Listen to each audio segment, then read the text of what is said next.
In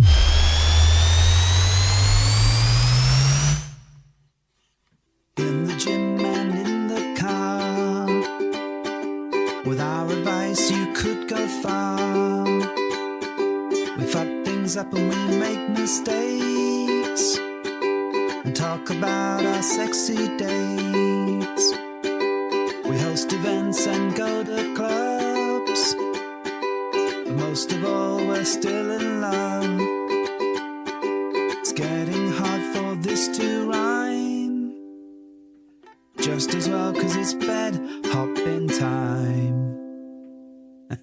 Hello and welcome to the Bed Hoppers podcast. My name's Mr. H. And I'm Mrs. H. This is episode 182, but don't let that number fool you. We are just as fresh as when we came out of the box. Are we? Probably. I don't know. Maybe we're a bit more haggard now, but we're going to struggle through another episode. Drag you along with us and discuss some cool things and some news and some updates and other things, right? Wow, all the things. All the things that we're going to try and fit in to one episode and keep it to time because I've got some video games to go and play. Cool, let's go. Not that you aren't an important, gentle listener, but, you know, video games, right? Video games are life, hashtag, something like that. Go. So housekeeping. First thing that I want to do is we announced our social on the 12th of October in Southampton. Yes, so if you want to come along, get in touch with us and we will sell you some tickets. That's pretty much the cut. That's it, yeah. Now, the reason why we ask you to get in touch with us is because we're trying to ensure that we limit the amount of single folks going along. They're welcome, of course, but we don't want like 100 single guys and one person. That would be quite a social. Just 100 single guys. Yeah, we'd have to sell the tickets that we've already sold again. But yeah, it would be quite an event. So we're just monitoring how that all goes. So we would love you to come along. This is a great opportunity to meet new people in the South Coast, to come along, have a good time, have a good party. Always really fun, no pressure. Yeah. Nice and chill, and it's always good fun. I heard that they are a deal for new folks entering into the lifestyle so they can meet people, ask questions. Nice excuse to dress up as well. Yeah, always a good excuse to dress up. We're also getting set for Spicy Island. It's not too late to get your tickets. Well, yes. By getting set for it, we mean that we're running around sort of exercising a bit, getting costumes sort of quasi-ready, ordering stuff off Temu and the interwebs, the likes of which you've never seen before. I went on a crazy Shein haul last night. Did you? I must have ordered like 8 things for about 10 quid. Quality assured. Well, let's see what happens. It's going to be amazing, whatever it is. I don't know what's going to turn up. Who knows? Or if it is going to turn up. Well, it may not even turn up at this stage. Yes, I might order a couple of extra bits on Shein. Oh God, you don't need anything. I should do, maybe, just because, like if I don't use it, then it might go into the weird pile of stuff that we've got that we may or may never use. When someone goes, substantial pile. It's like Marjorie of a trash heap. I need a pair of trousers that makes me look like I'm wearing a rug that come from 1963. You reminded me I've got the of trousers like a there. Himalayan goat herder or something. More than normal. Tremendous. But anyway, Spicy Island, we're going to week 2. We can't wait. But if you want to come along, go on to Spicy Match. And then, you'll find out loads of stuff about it and get some tickets. But there's also going to be a link in our show notes, of course, and you can use that one. And I believe you might get a discount. I'm not sure. I believe there is a discount. There is a discount. But we're not going to say what it is in case we're wrong. Yes. Because we're trying to craftily pull this episode together whilst doing other stuff, which is, obviously the best quality content that we can offer you. The other thing that we wanted to mention is that we've got our Neon Party coming up in August. Are we allowed to say a date now? Yeah, we are, because it's for sale and it's in the public. Right, it's the 16th and 17th of August, but 17th is the actual club night. Yeah, so we're taking over VA, right? Vanilla Alternative. We think this is going to be epic. Again, a great opportunity if this is your first event. It's an amazing crowd. We host a chat group 5 weeks in advance of it. Yeah. We host online calls so you can get to meet people that are going along. Honestly, it's going to be absolutely fun. Now, the hotel tickets have sold out already. They have completely sold out. They have gone. So if you wanted to stay in a hotel with us for that particular weekend, tough ship. You have to find a hotel. Yeah, you're just going to have to hang around. There's tons of hotels nearby. Yeah, and there'll be lots other of places. people, obviously, who haven't been lucky enough to snag themselves a hotel room. And so there'll be lots of neighbouring hotels where lots of people will still be staying. Plenty of opportunity to come to the main thrust of the party, though, which is the night of Vanilla Alternative. I reckon it's going to be a little bit like Together in Electric Dreams. Really? Like, is that what you think when you think Neon? Giorgio Moroder, Together in Electric Dreams. That's kind of the vibe I got in my head. In my head, I need a Daft Punk helmet. Now, this For once, I might actually allow it. But do you realise how much they are? I'm not going to allow it. You can get one on Team. They are like I need one that lights out. It'll be like Daft Chunk or something. But we can both get one, and it'll only cost us probably about $4,000. Excellent. And I'll it'll sell look my car and a kidney, and we'll get some Daft Punk helmets. Work it harder, make and it for that better. 6 minutes that we can accommodate the heat wearing the helmets, it'll be amazing. And the fact that no one will come up to you because like people in masks are scary as fuck, but it'll be great. It'll look awesome. And neon-y, or we may need to go with a plan B for neon outfit, right? I'm already actually not working on it at all because I'm still struggling with Spicy Match. But yes, it's going to be a tremendous outfit theme. Okay, good. Right, moving onwards. Right. That's our promotion station, and it only took the best part of 5 minutes. Excellent stuff. Welcome. Come along with us. Join us. Come see us. It'd be great. So the other thing that I wanted to mention is what we've been up to over the last few weeks. We've done some stuff. What we alluded to in our last episode is that we had a few socials going on. Quite a few socials. In fact, we had like 1 week where we had three socials in 1 week after sort of not having any for the best part of months and months and months and months and months. Entirely responsible, probably. Probably, yes. And how many of those have you ever organised? Probably at least 50% of them. Really? Probably. By organised, do you mean that you've put them in the diary? I have given you dates and I've turned up. Yes, there we go. But you've not. 50% of the victory is mine. Don't you ergo me. You're not too big for me to put you over my knee. I can assure you I am too big. No, I can do it. It's just I can't get back up again. That's the problem. I'm a right broad bean. No, not a broad bean. Yeah, I'm a little bit. You're more a kidney bean. You're all right. A cannelloni. Yeah, you're a has-been. You're a baked bean. I've got no retort to that. Oh, I know. I quite like baked beans. Very saucy. Anyways, yes, so we had a few socials. It was really nice to meet some new folks.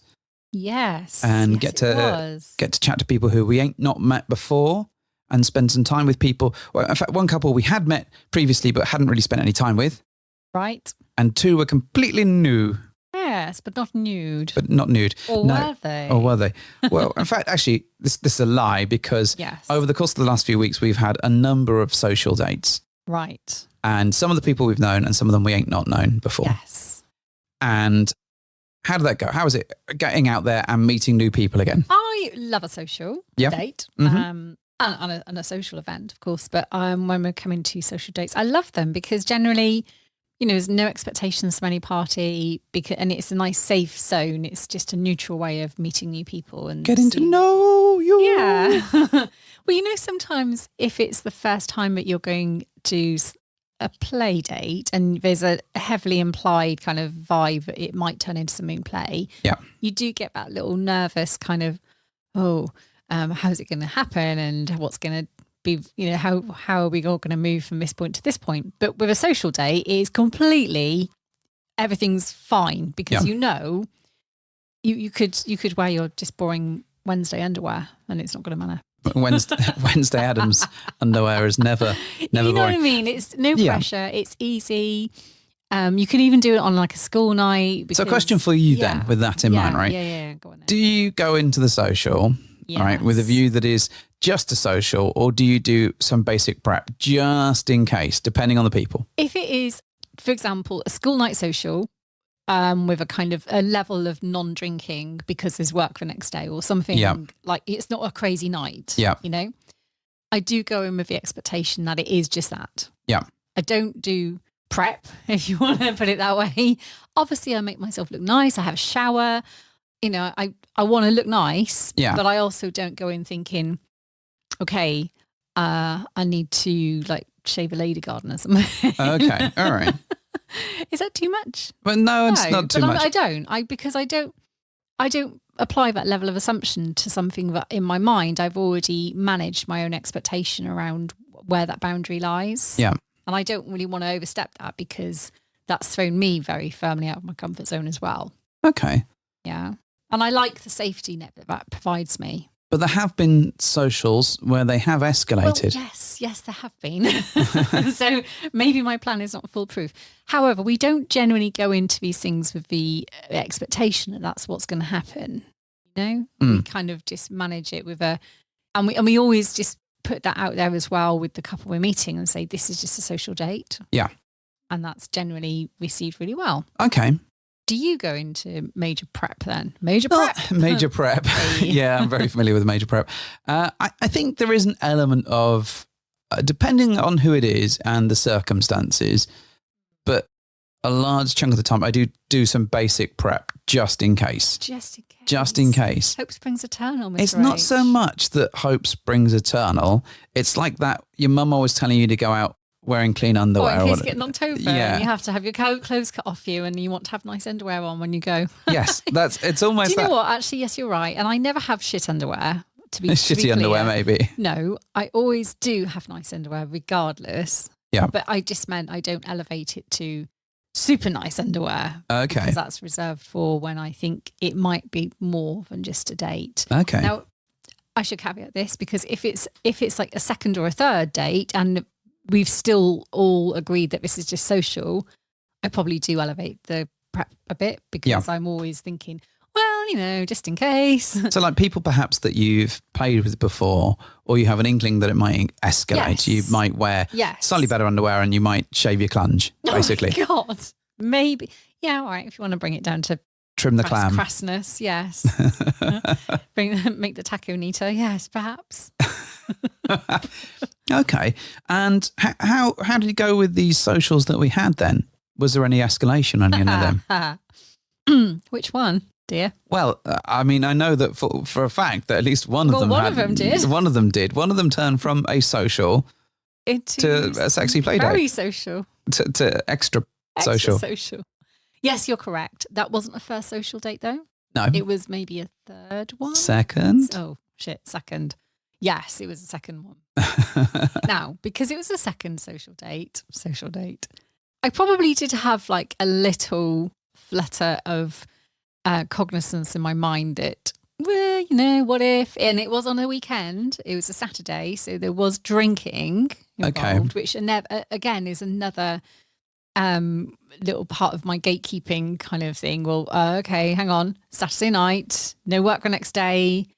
We're getting an Uber, so again, you've got that level of what you set with your scenery here. You've got another level of freedom. Yeah, you're not bound by having to get up at 6 the next day and that kind of thing.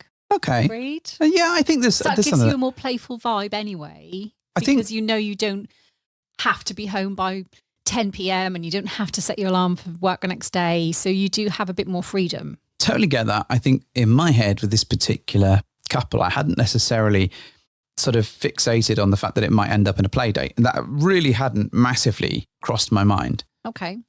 I think because you didn't get the vibe from them that was the case? There was a little bit of that. I think there was a little bit of like we hadn't really discussed that in any great amount of detail. No, we hadn't. You're right. And I think also we'd kind of, it had been kept very, even the date itself, which was very lovely, chatting to them and having a good conversation, some dinner and all this sort of stuff and some cocktails or whatever. But I didn't pick up on a sort of like, hey, we would like to. There wasn't a mad flirty vibe. Yeah. Yeah. So I was like, in my head, I was like, oh, this is cool. They came back to ours, which was lovely. And it was just I thought it was purely a chill out, have some drinks and just have a bit of a chat. And I thought, at push, there might be some making out or something that happens as they left. That was as far as my head. You never have to push them into making out. Back. No, you know what I mean. And I kind of hadn't picked up on that vibe. And I didn't know whether it was just because that vibe wasn't sort of, they were trying not to be too forwards, whether it was a social thing. So we'd all said it was a social. We hadn't sort of ruled out play. We hadn't said, oh, this is exclusively a social thing and there's not going to be any. But at the same point, we hadn't said, oh, this is definitely a play thing. No, you're right. So I was a bit, and in fact, she suggested some play times. Did. Yeah. Very forward. Very, very forward. Now, you do like someone who's forward. I do enjoy forwardness. And there's something eminently attractive, I think, about somebody kind of reaching out and going, hey, I would like to play with you. Yeah. What are you feeling? Yeah. And of course, that then puts you in well, that's nice. That's nice to know that somebody feels that way and they want to do that. It is, but I think because... And, I think we need to get better at what our strategy in terms of this stuff. Do we have to have a strategy? Well, I think it's if it escalates, how do we feel? Because we hadn't had that conversation. No, we hadn't. But also, I think we were quite on the ball with it because we had a very adult conversation, all four of us, and went, well, how are we all feeling? We did, but that could have been quite awkward had it not been with nice people or whatever. Oh, God, of course it could. So we probably should, and one of my takeouts is that we probably need to have that conversation in advance of going into these things. Okay, how are we feeling about it? Or even just like send each other a text or something like, how's this going for you? Because we had to have this awkward sort of like, how are you feeling? How are you feeling? Yes, okay, we're on the same page. She was really nice and said, do you want to have a private conversation? Yeah. And two of you. And I think my direct answer was, no, we're going to make this awkward for everyone in the room. Which we did. But that was a very quick conversation. I think we were both relatively comfortable. Yeah, it was fine. And it was a fun evening, and the play was really sexy and really enjoyable. But I think it was like that, I felt like it sort of didn't blindside me, but I did feel a bit like, oh, that's a nice surprise. But also we hadn't had the discussion at all between ourselves. So I was like, do we need to have that discussion before we go to like a social where it might, but this is the thing, not every social obviously is going to lead to, because the other ones we had, were social. We're social. Yeah. Now I think going back a few years, we probably were a little bit better at having conversations, preliminary conversations. And I can definitely recall times when we have been on second or third social dates with people and we've had a little conversation in advance just to sound each other out. And how do you feel about them? And what do you think? And we didn't have that this time because, again, we both had it firmly in our mind that it was just dinner. Just a dinner and just to chill out and just getting to know them better along the evolution of that particular relationship. I think part of that is because I didn't pick up on the fact that maybe they fancied us. Yeah. If I'm honest. Yeah. I didn't necessarily think, I wonder if they think we're hot. It just didn't occur to me. Yeah. But they did. What a nice surprise. It was a very nice surprise, and I don't want to take anything away from the experience itself. It was just, I kind of felt like we went in with this, it's just, bite to eat or whatever, it's all fine. Although somewhere in the back of our heads, we must have, whether that's just swinger training or whatever, we'd kind of gone, okay, well, you go to some of the socials and you're like, just in case, we'll just wear something relatively nice and we'll just trim up or whatever. So there must have been something there, but I was also a little bit blindsided by the, hey, do you guys want to do something? And so it was just a reflection on that. Now, I had a great night. Oh, I had a great night. I had a really fun night, and I'm not taking anything away from it. In fact, each social that we had was different in the experience, and each was fun in its own way. And some of them were a little bit more establishing relationships. Some of them were about more reaching out to people and getting to know them better. There was one social I really, really enjoyed. Was there? That was the one with me, just by myself, wasn't it? Every social for you is amazing. I wouldn't quantify any social being necessarily more enjoyable than the other, because I think they all have their merits, and it's good to meet different people. I think some of those things were very much more about building a connection for later. Some of it's about introducing a connection and understanding where that relationship is going to sit in the future. So I think, but overall, it was a really fun week. What was also interesting, actually, is that you liked some of the guys. I did. I definitely did. In fact, I think I definitely liked all of them. Well, I think I think you've been a little bit more sort of open to the idea of guys. And I think you've kind of switched the brain off a little bit and just going with, are you enjoying this, rather than worried about whether it adds to your lesbo credentials or whatever. So I think that there's definitely been something in there. No, I agree completely. And I 100% agree. I was very much into the guys. Yeah. So carrying on with the theme of being social, right? See, that was seamless, that link. You are it was until you might have think I've done this before, but I really haven't. Not to this extent anyway. So we also went to the social club. So local organisers, it's called the Social Club, or the South Social Club, or whatever they're called. I'll put a link. Social Club, is that it? Is that right? It's got like 2 S's in social. Yeah. One's backwards. The other way around. I don't know. They look like snakes to me. Yes. But quite appeals to me because I like snakes. Anywho, there's been a plethora of local socials and events popping up. Right. And some of them, there's some events that are local that, I wouldn't want to go to, right? Mm-hmm. They're not for us. No. We know the crowd. We know the people. It's just not going to be our thing. No, that's fine. And enough of our listeners come back and go, we went to that, one, and it was bloody awful. Not for us. Not for us, but these folks were really lovely. And they met us going back a few months ago, came out and spoke to us about what we do so that we can work together, not trample over each other's stuff. No. And very respectful. Also helps that the three ladies were very attractive. And just basically sat down with us and sort of we talked through how we've handled stuff, what we've done with our events, our social events, some of the experiences we've had with other social events that haven't been so good and all this kind of thing. Felt quite collaborative. And it did feel very collaborative. Anyway, they had their first event a while back in Portsmouth, and they had their second event quite recently in Bournemouth. So we decided that we'd come along to this because they did a good job for the first one. Yeah. And this was a much bigger event, sort of like 130, 140, whatever people. I think. Quite a few people. Yeah. And we'd stay in Bournemouth because it was that useful. Yeah, I mean, it's an easy drive for us, really, but also it's nice to stay out and have a drink. Yeah. And not have to worry about that. And it's always fun to stay in a little hotel with you. Yeah, so we decided to make a little miniature weekend of it, like a Saturday afternoon, which meant getting you out of the house relatively early, which was always stressful for me because I don't think we can get you to leave the house before 12, which is going to be interesting for this weekend just gone, like yesterday when this comes out. Well, I better go to bed now then, hadn't I? Yeah, in order to get up in 2 days' time. So I think there's going to be a lot of pushing you out the door. In fact, I may just not wake you up and just strap the mattress to the top of the car and just drive. If you could, thank you. Yeah. I think, or just hose you down in the garden and put you in the car. That'd be fine. Absolutely fine. So we decided to make a weekend of it, travelled down to Bournemouth. We spent some time with Briz couple. That was really nice. Hang around with them, went for brunch, went on the beach. Beautiful. Beautiful weather. We sat there having cocktails. I could have been on holiday. Yeah, well, you technically were. It was the weekend. No, but I felt like I was on holiday abroad somewhere. Could have been in it was just Greece or something. Lovely. Yeah. The beach was nice. The cocktails were nice. The company was lovely. It was fabulous. And more importantly, I caught a Wiglet in Pokemon. Okay, there we go. So there's that. Please send your Pokemon friend codes or whatever to the show. Always. But moving swiftly away from the Pokemon chat, always.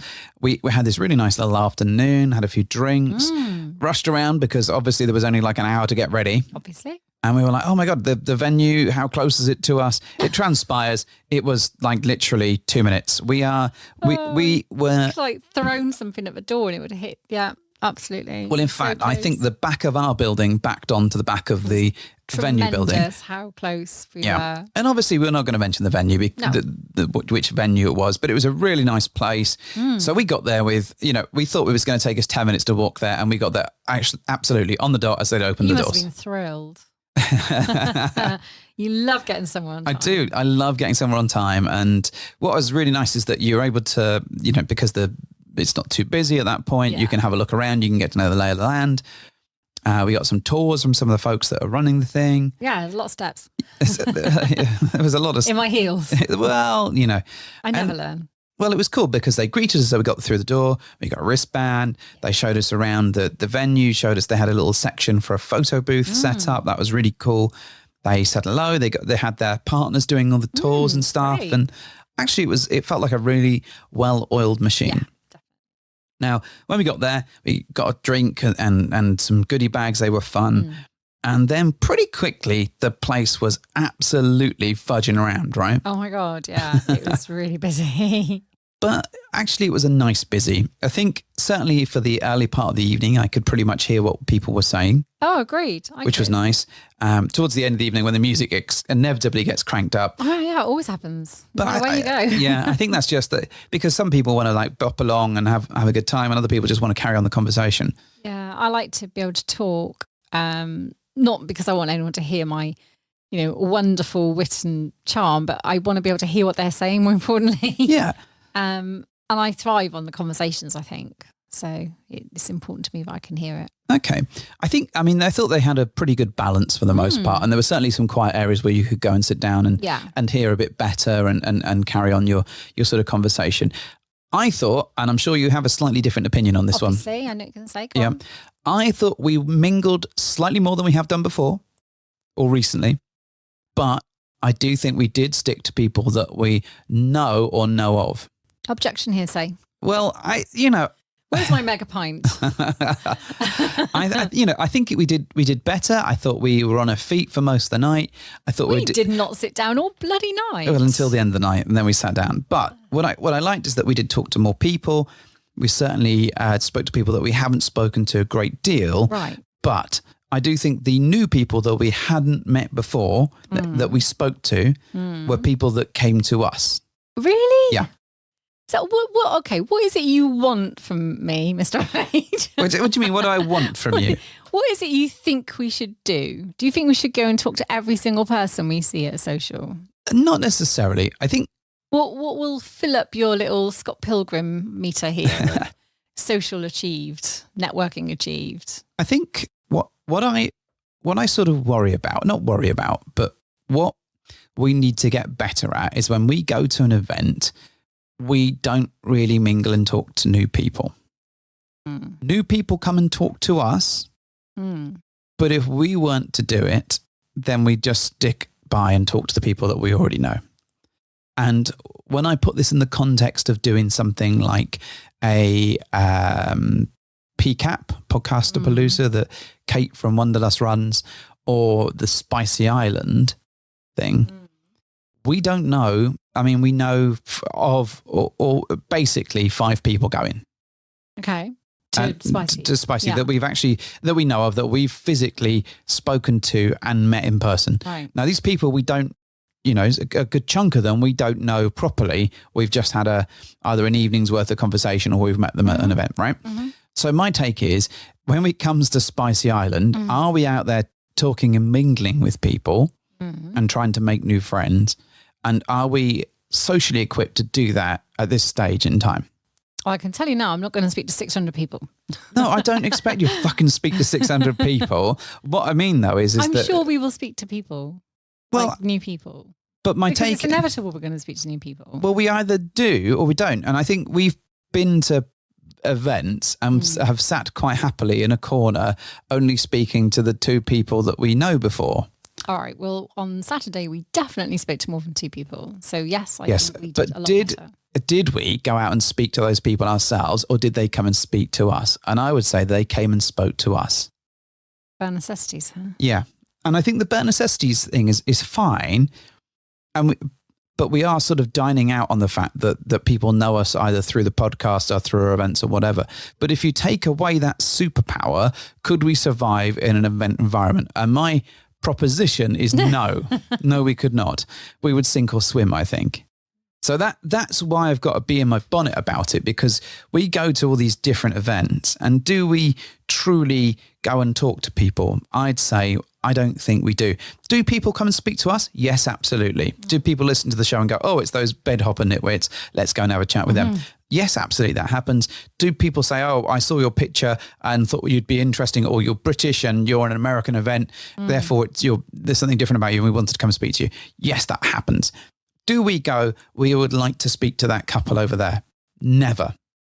Never can I remember that ever happening. No, I think we have. But I do have a different opinion. Right? Yeah, you do. But also to a certain extent, how often or how frequently do we approach people on the likes of Swing Hub, Fab, Spicy Match or whatever to say, hey, we like your profile, we'd like to catch up with you?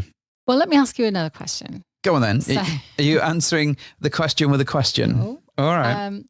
So when we go to these events, socials, event play, whatever they are, whatever the occasion, do you not enjoy the opportunity to reconnect and catch up with people who you have met before and are there again?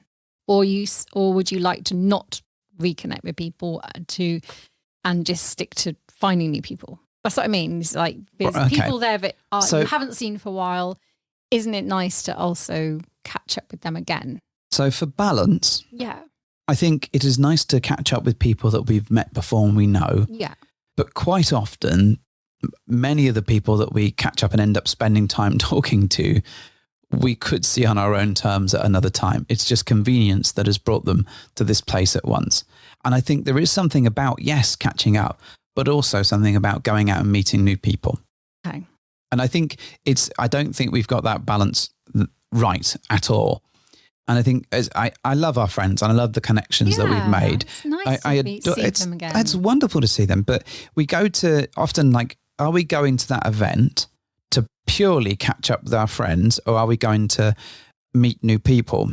And therefore, if someone new comes to that event and they see, for example, as a new person, they've heard of the Bedhoppers and they go to the thing and all they see is them talking to their mates the whole night, what impression does that give of us? Wow, we know a lot of people. Oh, fuck off. Well, do you see that? No, I see your need for balance. Okay. I do. And that's why, you know, I suppose it just doesn't bother me as much, maybe. I know, because you don't give a shit about new people. You don't. You really don't. If you didn't have to meet one new person at all ever again, you'd be very happy. But the funny thing is, if it's presented as an opportunity where you can go for a bite to eat with a couple, you'll okay, you'll begrudgingly do it and then be happy about the experience. This is true. You are like, who is it we're meeting? What are they called? And then you get there and you're like, oh, they were really lovely. It was so nice spending time with them. Yeah. But getting you into the fucking chair of meeting them and talking to them is like getting you out on a Saturday morning. And I think that's where I'm just sort of, I want to have the balance of going, yeah, we caught up with our friends. That's great. And we spent some time doing that. That's wonderful. But also we spent some time and we met a few new people and we put ourselves out to go, oh, we want to speak to them. Oh, these people are lovely. Let's go chat to them. I don't think we've ever gone, all right, who do we fancy in this place? Let's go and talk to them. Who would we like to get to know better? I probably don't do that now. No, I've just spent 10 minutes saying you don't. Well, no, but in a much more balanced way. I'd like to say it's because I am having such a nice time catching up with people that are there that I'm talking to. It's not that I'm... Yes, but if we go to an event... to avoid new people, it's really not... Or when we go to an event... It's not a premeditated attack, put it that way. No, but when we go to somewhere where our friends are not there, how are we going to cope? Because I don't think we've developed the skills very well. Well, we'll have to, won't we? But we don't. Well, we'll have to. Because we'll just sit by the pool and not talk to. But that's the possibility, and that's the bit that worries me. So when we go to the events, for me, it's about making the most of that opportunity to connect with people and chat to people. So it's that balance. I totally appreciate that it's wonderful catching up with our friends. I dearly love our friends, and it's great. But also, I'm kind of like, well, we go to this in part to meet new people and build new connections. So how are we doing that if we don't talk to people by ourselves and go out and meet them? That's my thought process on this. Okay. So let's be positive about this. And what do you propose that we do together to work on this and be better? I think we just probably need to have a chat through about what we're looking for from that experience whilst we're on the way there and go, okay, let's try and make sure that we chat to some new people and not challenge ourselves, because I know giving you a challenge makes you immediately go, fuck off, I'm not doing that. However, I mean, I wanted to chat about this, but actually what I really wanted to say was that the event itself was really good. We had a lot of fun. Lovely. It was really nice. And there was a great mix of people, some of which we did speak to. I think, it's easy to get sidetracked and talk about the mixing and introducing yourselves to other people and looking for new people. And I think in terms of that for us on that night, we didn't do a great job. Oh. But did we have fun chatting to the people that we know? Absolutely. Yeah. Did the folks put on a really good event? Yep. Would we recommend it? Absolutely. Yeah. And I think positive things. They're all positive. But this is what I mean. There's a lot to take out of it, but there's also a learning of going, we probably need to do a bit better in this result. What I will say is that they did a banging job of like a mixture of cards on the table, games, all sorts of stuff to get people interacting. So the facilities were there if we wanted to. Yes. We just didn't do that. So well done to them. I'd say if you're in the Southampton, Bournemouth, Portsmouth area, absolutely come to our events. But then, if you can't come to one of ours or we don't have one on, go to one of theirs, because there's a lot of, I'm going to corporate word, synergy between the two. There's a lot of similarities. Obviously, they do things a little bit differently and we do things a little bit differently because we're not the same thing. But actually, I would really recommend going out and exploring their stuff and following them on Insta and Swing Hub and this kind of thing, because actually they put on a really good show. And we're going to both of them. Yeah. Okay, well, that's what I mean. Go to all of them. No, come to ours, and if ours isn't there, then goes to theirs. That's fine. That's a perfectly acceptable approach. But, this is the thing. And what I want to say is that we work really hard to sort of collaborate with the right people and recommend the right things. And I don't feel comfortable putting our name or our recommendation to stuff that I don't like. True. And as I said before, there's a whole host of events and socials that are popping up all over the place at the moment. And, all of them have different companies supporting them, promoting them, sponsoring them, all that sort of stuff. And that's great. If you can get yourself to a local social, that's marvelous.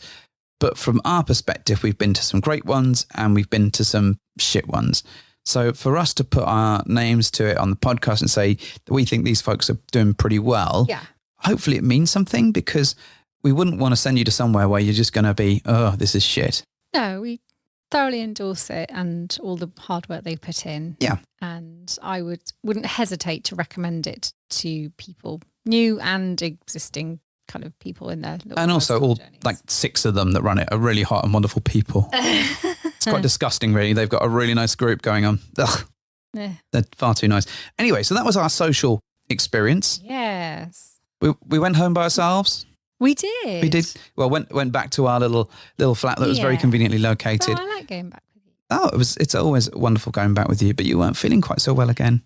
So we need to sort you out. We're going to have to chop bits of you off and rebuild you using like bionic technology, I think. Yes. So we need to do that. To have something. Yes. Well, potentially you have. Well, let's not go into it. Yes. There's going to be some surgery for you, yes. I think it's fair to say. But we'll come back on that later. I'm sure that'll be. Can't wait. Yeah, I know. I'm sure you'll be really pleased to discuss that in front of a public forum. Anyway, the other thing that I wanted to talk about. So this month is June, right? And this is Pride Month. I love Pride Month. It's awesome. There's so many fucking rainbows everywhere. We both sort of, you chair your Pride Network at work. Yes. I support the comms for our Pride Network at my work. Yes. We're both heavily involved in it. And I've written the phrase LGBTQ plus so many times in the last 3 weeks. And we've been supporting stands. We've been supporting all sorts of things that have been going on in our businesses. But I thought it would be good to take 10 minutes, maybe a bit longer, depending on how it goes, to talk about Pride and what it means to you. But in particular, one of the things that we know from the Stonewall lot, right? Aye. The Stonewall Equality Index and all those sort of people, the Stonewall rights looking up people, it was a thing. And, it stems back to where Pride first comes from, is that bisexuality is a hot topic. In fact, there's 2 hot topics, really. One is transsexuality or trans, and the other is bisexuality, which is often described as the invisible part of the LGBTQ plus rainbow. Yeah, there's a lot of talk about the L and the G, but maybe not quite so much about the B. Yeah. So I thought, since we have no knowledge or no, first-hand experience of trans, either one of us, we'd talk about bisexuality because you're bi, right? So we say. Well, you've got it on a T-shirt, so I'm aware of it. So I thought I'd ask you some questions. Ooh. Oh, I know you like being asked questions. Look at you. Do I need to Google scissoring? No, you don't, because I will do it for you and show you how it's done. Oh, for goodness' Because if I can't mansplain scissoring, then I've failed as a. Are you going to scissor me? No, I'll just lift the person towards you, and you can, a really shit jigsaw piece. No. So I thought we'd have a bit of a few questions to talk about bisexuality. And this may be stuff we've covered before and maybe stuff that you've covered in other areas, but I thought, why not? Let's do it. So you sitting tight? You ready? Always. Oh, good. This is good. So when did you first realise that you were bi? Oh, gosh. Young. How many days had you been alive? Precisely. I absolutely know. I was probably in early comprehensive school. This sounds like the year that Labyrinth came out. Was this connected in any shape or form? The 2 things are not connected. No. Bye, good Sarah. I wasn't doing any fancy Sarah. I was into the Goblin King. I keep telling you this. However, I was definitely of school age, and I definitely would have been maybe early teens, like 13, 14, I think. I mean, I've seen your haircut as a child. Was that a clue? Yeah, probably. It was always going to be the way. Yeah, you'd signed up to your fate very early on. No, I can recall vividly being around that age and just feeling really confused, I think, because Hang on. No. You may not make quips and jokes at my expense. Because you are kind of known to be confused a lot of the time about a great many things. I do live in a world of confusion. It's true. Okay, all right. But I'll stop spinning you around and making you confused. All right, tell me about this. The reason I was confused, I'll tell you for why. Go on then. Is because when you're in school, or when I was back in school, when everything was black and white and the fields were green, sex education was not really, it didn't really go into any breadth of detail other than biological sexual functions like, making children and, parts of the body. It was very grounded in biological fact. And there was nothing around that to explain love, emotions, sort of sexual orientation, gender nothing around that. It was purely and simply, this is biology. Here is a body. Yeah. Here's a video of a woman having a baby. Here's a diagram of a penis maybe going near a woman. And then, this happens.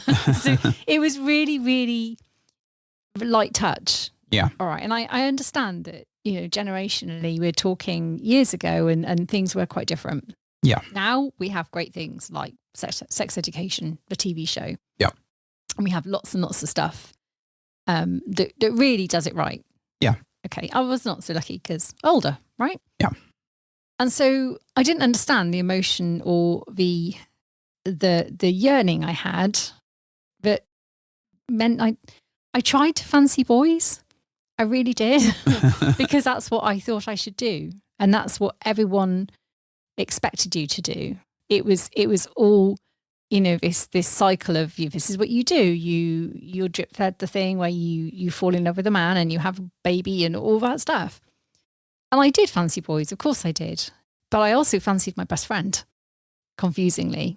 And I didn't really understand why I had like that feeling of wanting to just one assumes your best friend was a girl. Yeah. You might want to clarify that bit. Sorry, yeah. But I did. I wanted to kiss my best friend. Yeah. But not in a sexual kind of, I want to do more. I just had an urge, I guess I wanted to kiss her. Is this one of those like thoughts you have in your head? Like, what would it be like if you just stepped off the cliff? Oh my God. Intrusive thoughts or whatever. What would it be like if you just stabbed that person there? I mean, and I did kiss boys and I did enjoy it, but I also kissed boys and didn't enjoy it. And now whether my friend at the time, who was also, 14, I guess, had similar thoughts to me, I don't know, or whether it was just that we were both quite innocent and didn't really know any differently. But for whatever reason, she kissed me back. Okay. And so that was kind of like a pivotal moment, I think, where it wasn't does this mean I'm something different? It was more of this feels right. Yeah. But then I also went on to experience more experiences, I suppose, with boys. And that kind of didn't really reoccur again for quite a while. Yeah. The girl thing. It was just a kiss. But also we shared a couple of kisses, but in that kind of like juvenile way. Yeah. In a sort it's of formative, but not necessarily. Yeah, it was a kind of, I wonder what it'd be like if Matthew from the maths class was to kiss me. And it was like, let's pretend that you're Matthew and let's see how because neither of us had really kissed boys much either.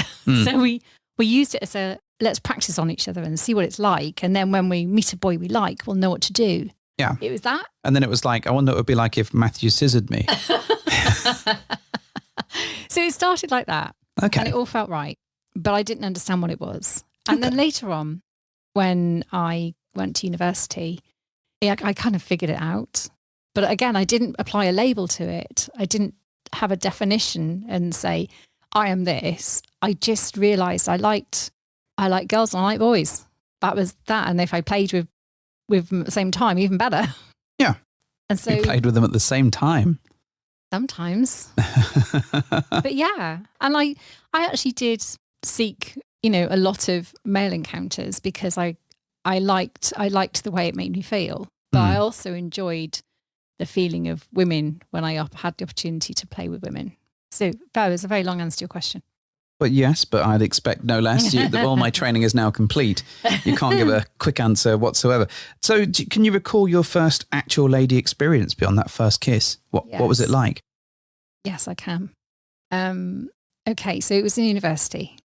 And again, it was with one of my very best friends, a girl, just to clarify. Just to clarify, okay. But I'd already been in uni with for a year or so, like a couple of years. We'd been on the same course. I'm just spotting a trend. You just enjoy making out with your best friends, because you've referred to me as your best friend a number of times. You're my best friend. I do like making out with you. Yeah, good. And yes, so we were on the same university course, and we did a lot together. We went out, we went drinking, we did all the stuff that you do when you're students, and that was all easy and fun. However,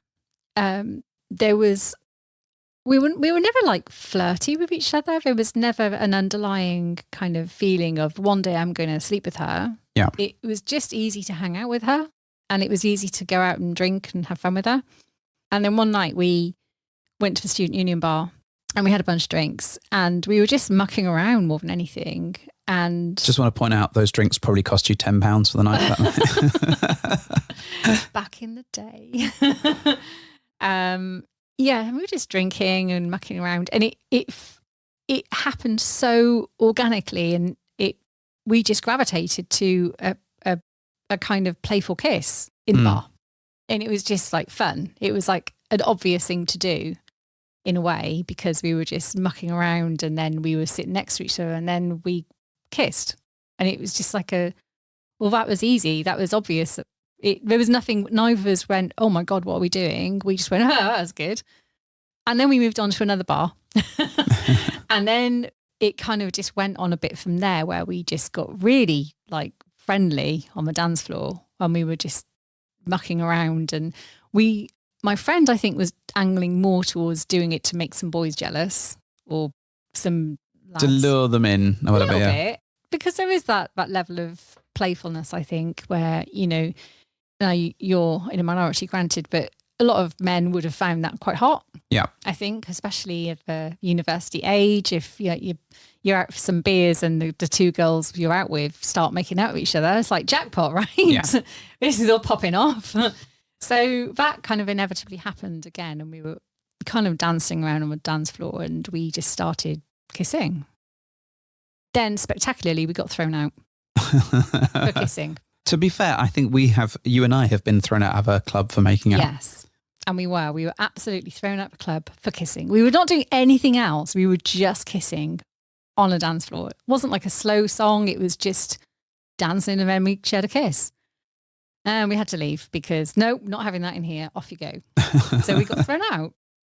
And so we ended up back at one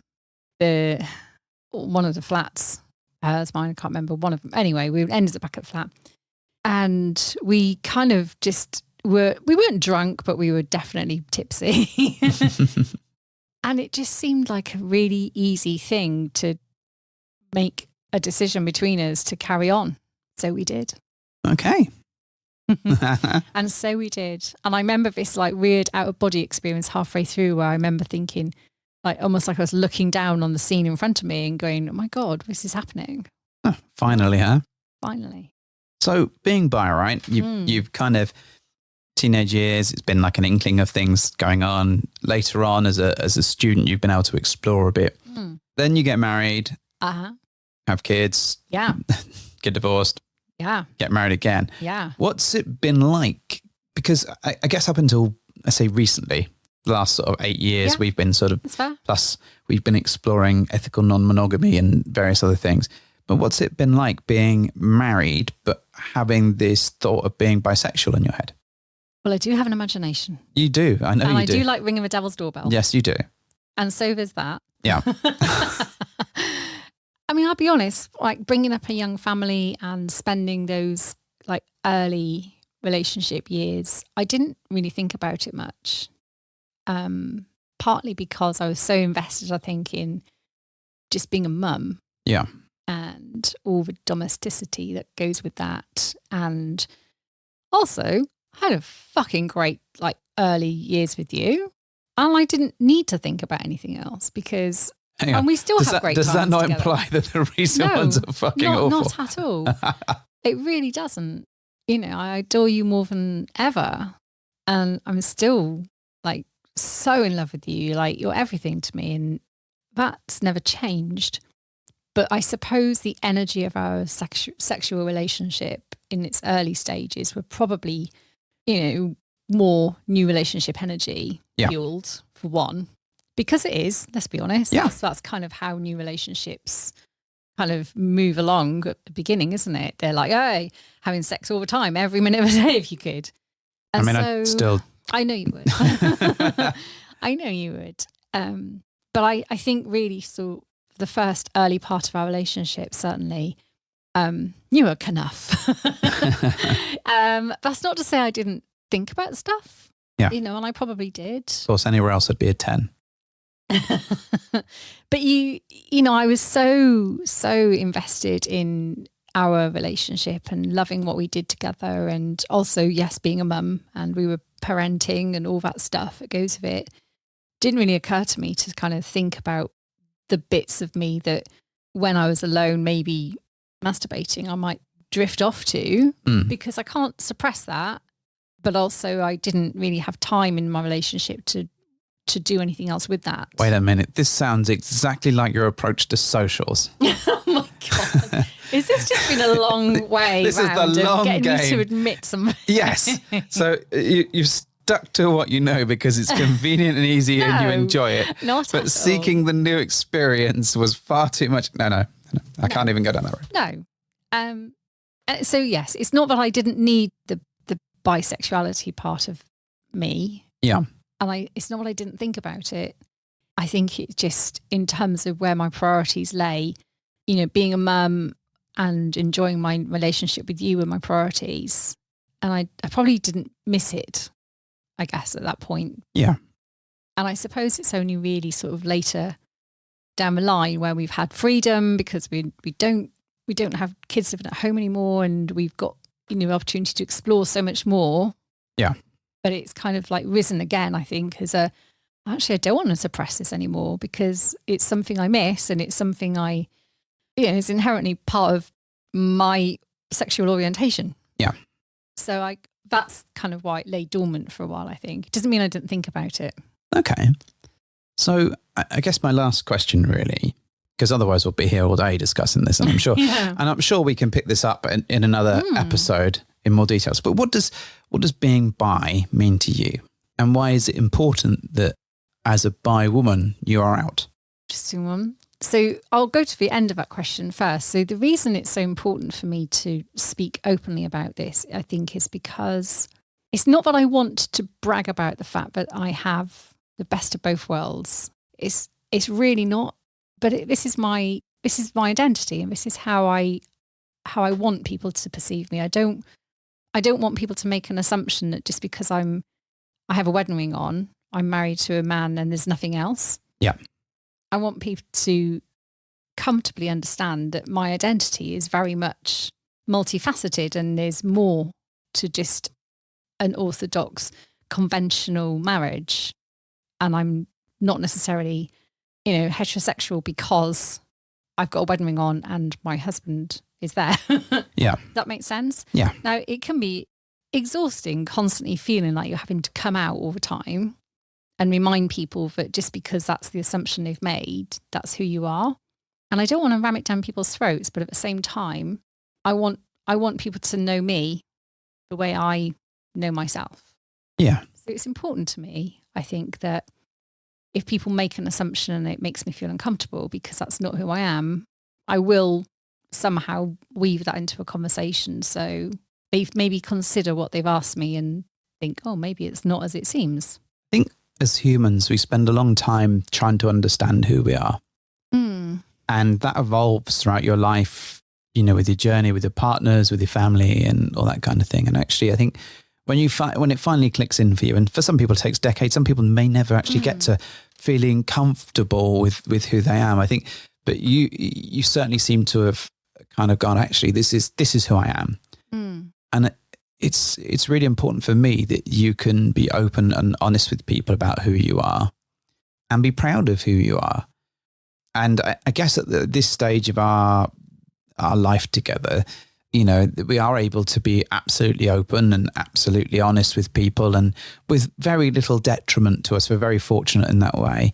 So I think for me, it's very much, I'm very proud that you can speak for yourself, but also that you can speak not on behalf of other people, but you can perhaps give people who don't understand some of these concepts a level of insight into them. And I think that's what I aim to do. I think I just aim to bring some clarity to that.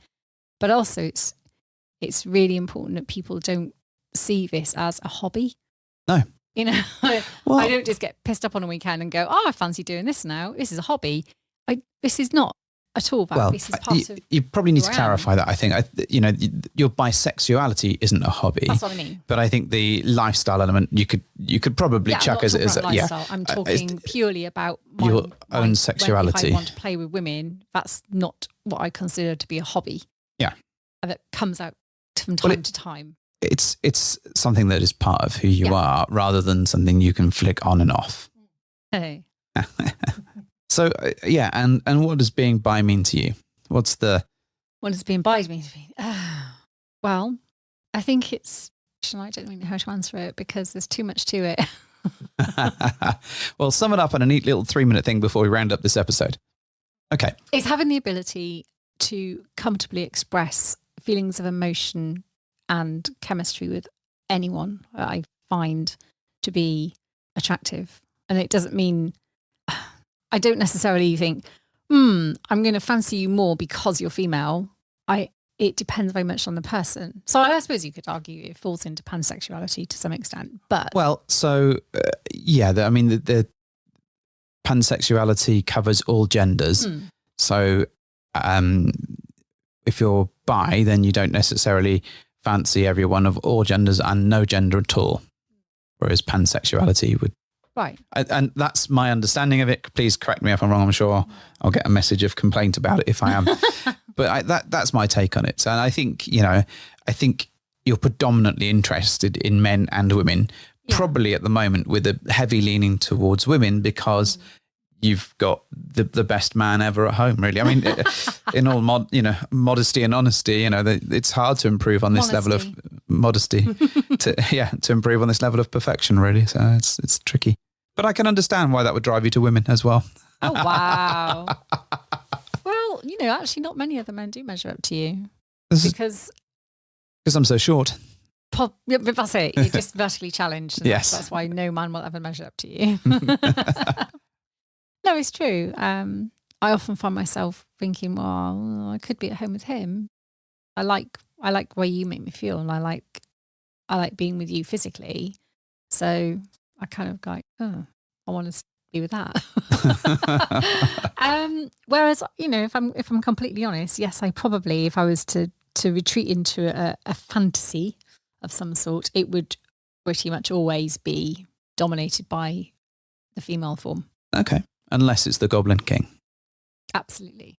If it was a Goblin King or top Lady Pal, how do you... Oh, God. Wow, that's a story for another day. But I don't want a Lady Pal either. Goblin King just or some ladies. Mila Kunis? Oh, well, I think I'd go with Goblin King. Just about. No, so I'm not saying David Bowie, just the Goblin King, just the character. Goblin King. Yeah, that's what I thought. So. Oh, Mila Kunis is hot. Yeah. Well, the good news is since you're not taking her out for a date, I'll be able to give her a date. And, excellent. Maybe I'll bring her back if you're really lucky. Right. So thanks for joining us today, folks.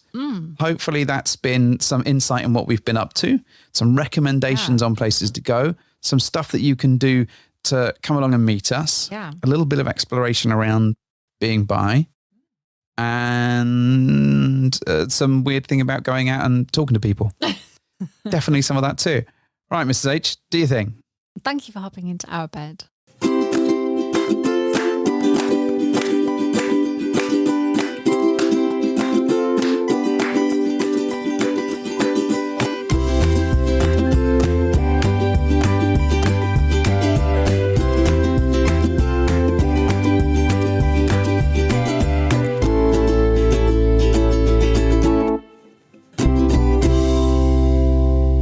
as I understand it, right, someone has been sending you jokes. Maybe. Yes. So you have got a joke, at least one joke that you can tell this time.